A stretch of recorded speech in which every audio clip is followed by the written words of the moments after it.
God bless you and welcome to the channel. I pray you're having a blessed day in Jesus' mighty name. All right, so in today's video, I'm going to be talking about what happens if your scan tool does not connect to your other modules, such as immobilizer, ABS, airbag, but it'll still read your check engine codes and your transmission codes. So we have a 2008 Acura MDX. We had the ABS light come on.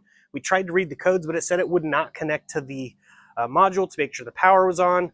We went ahead and checked the diagnostic port, made sure the pins were good because that sometimes is a cause for it. The pins will be a little worn out. You just got to either put new pins on it, or you can actually bend this little tab up inside and it will make a full connection again. But that wasn't our issue. So we went through every fuse from the front end to the back, and there's a lot of fuses on this thing. So no ABS fuses or no all-wheel drive fuses were the problem. So we have an ABS light on, an all-wheel drive light on, and a VSA light on, and all of those come on when it triggers one ABS code. So we weren't sure what ABS sensor we needed to replace. So we had to go through and we had to figure this out by pulling one connector at a time, just in case it was drawing a power away from the CAN bus system. We ended up replacing the computer, the all-wheel drive computer, and the actual ABS module because we weren't sure where the fault was at, and it still didn't do it. We just wasted money that we couldn't get back now. I tried to program the immobilizer to the new computer and it wouldn't let me do that. Now we're using an Autel tool, works really good for programming PCMs and stuff like that and reading codes, but it wouldn't connect to the modules. So we checked all those fuses. We checked every single fuse, no issues with them. I even put some fuses in places. Don't do that. If there's not a place for a fuse, don't put one in there. We actually found out that that is one of our symptoms we were having afterwards. We'd turn the key off and the blower motor would continuously run and then eventually shut off. Is because we put a fuse in a spot it wasn't supposed to be. So if you're having that issue, hope that helps. So I had over 20 hours of diagnosing and still couldn't figure it out. I talked to mechanic friends, certified mechanics. No one knew what was going on, and it turned out to be the stereo. So it's real crazy. Something really small like that caused a whole bunch of issues. Now it still read the ECU and the transmission codes even with it hooked up like that, but it was taking just enough voltage away that it wouldn't connect with the control modules. After I pulled this accessory fuse out, it ended up connecting, and then it started working perfectly fine. And I knew that there was something tied to the accessory system that was keeping it from communicating with the ECU.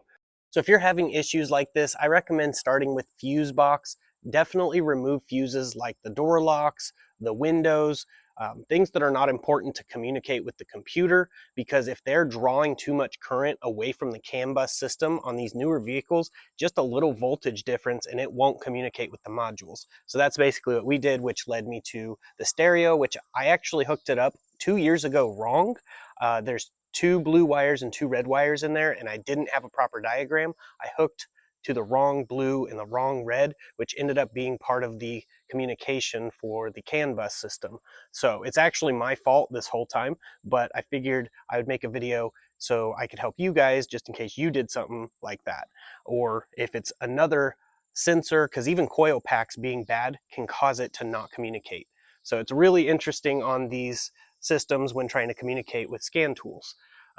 But now that we were able to communicate, I found out it was the driver rear ABS sensor. So I went ahead and tried to get it out, but of course it broke off, so I had to extract it. I tried drilling it out, that didn't work. So I actually had to take the wheel hub off, not very hard to do. Took the wheel hub off and then pried it out of there and then put the new sensor in and got it all back together. We replaced the ABS sensor. We're gonna go ahead and scan it again to see if it fixed the code. And there it is. You can see that it's all good now. We have no more codes and everything's back to working how it's supposed to be. With these MDXs, when it throws an ABS code, it kicks you off all-wheel drive and goes back to front-wheel drive, and it doesn't handle that good. The SH all-wheel drive stands for super handling all-wheel drive, and it is a huge difference. Our miles per gallon also decreased when it was just in front-wheel drive mode. We were getting around 18 highway, and after it was fixed, it was getting closer to 20. So it's a huge difference on those little things. So when this first happened, I was thinking, what could God be trying to teach me But I realized it's not about me. Not everything is about me. It's about you guys. Someone else out there has a problem similar to this, and I really pray that this video reaches that person, because I realize it's not always about me, because sometimes these things just happen and that's that, and sometimes it's God trying to teach us a lesson. So I'm trying to reach whoever it is. So if you guys like this video, please click the like button, drop a comment below, subscribe to the channel if you haven't, and share the video around, or share it with someone you think might be having a similar situation, that they think their vehicle is a piece of junk, they just want to get rid of it, and it might not be such a complicated thing. What I did originally was just disconnect the stereo, and then the CAN bus system worked. I pulled that fuse out, the CAN bus system worked, and I knew it had to be tied to that, and sure enough, it was because I wired it up wrong 2 years ago. But it didn't have an issue in 2 years, so there was no reason to communicate with those modules, so I didn't know until now. But it's a really weird problem to have, but I hope this video has helped someone, and if it helped you, please let me know in the comments below. But I'm gonna go ahead and roll my outro. I hope you guys have a blessed day in Jesus' name, and here it is. Hey everyone, I want to let you know the gospel, which means good news. And the good news is we no longer have to live this way. We don't have to live in bondage and sin and addiction and in depression. We can call upon the name of names and the Lord of lords, which is Jesus. He went to the cross and died for sinners like me and like you. Every one of us falls short of the glory of God. For the wages of sin is death. And the free gift of eternal life comes through Jesus Christ and his sacrifice. All you have to do is believe in your heart and confess with your mouth that Jesus rose from the dead by the power of God, defeated sin and death for us, and you will be saved.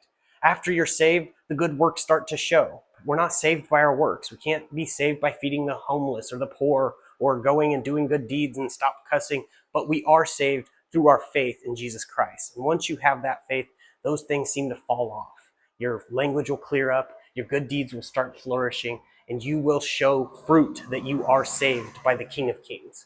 Jesus loves you, I love you, and I just wanted to let you know this truth. I know there's people that reject it, but that's their choice. God did not invent hell for us. He gave us a way out with Jesus at the cross. Hell wasn't designed for us. It was actually designed for the fallen angels and the ones that followed after Satan, and it's because of Satan's pride. So remember that whenever you see that word pride everywhere. Just remember, it's because of pride that Satan fell. Don't fall into that trap.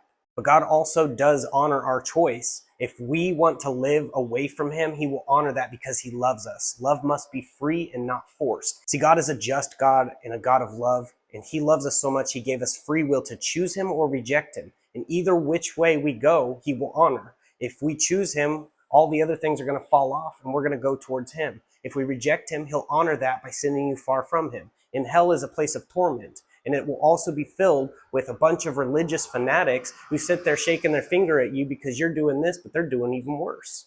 They know the truth, so they're going to be held to a higher standard. As soon as you know the truth, you are held to a higher standard. So it's worse for a believer than an unbeliever. I just want to call all of my brothers and sisters out there who have backslid. I've done it, and I call them back in the name of Jesus. I pray this message reaches you. So all you have to do is believe in the finished work. It's not complicated. Open your Bible, start reading, and ask God to open your eyes. And I pray this message reaches whoever it's intended for, because I know there's a lot going on in the world. Guys, he's coming back soon. Jesus is coming. So go ahead, open your Bible, tell the world. I just want to let you know, God loves you and I love you.